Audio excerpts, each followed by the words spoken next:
തകർന്നൊരു നാൾ യേശുവേ നിന്നെ വിളിച്ചു.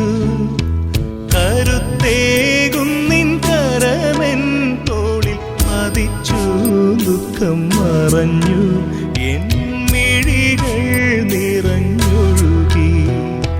ഹൃദയം തകർന്നൊരു നാൾ യേശുവേ നിന്നെ വിളിച്ചു. കരുത്തേകും നിൻ കരമെൻ തോളിൽ പതിച്ചു. ദുഃഖം മറഞ്ഞു എൻ മിഴികൾ നിറഞ്ഞൊഴുകി. എൻ്റെ അടുത്തേക്ക് വരിക, എൻ്റെ സന്നിധിയിലായിരിക്കുക, എൻ്റെ ദിവ്യകാരുണ്യ മുഖം തേടുക. എനിക്ക് നിന്നോടുള്ള സ്നേഹത്തെക്കുറിച്ച് അറിയുക. അപ്പോൾ നീ അതിൽ ശരണപ്പെടാൻ തുടങ്ങും.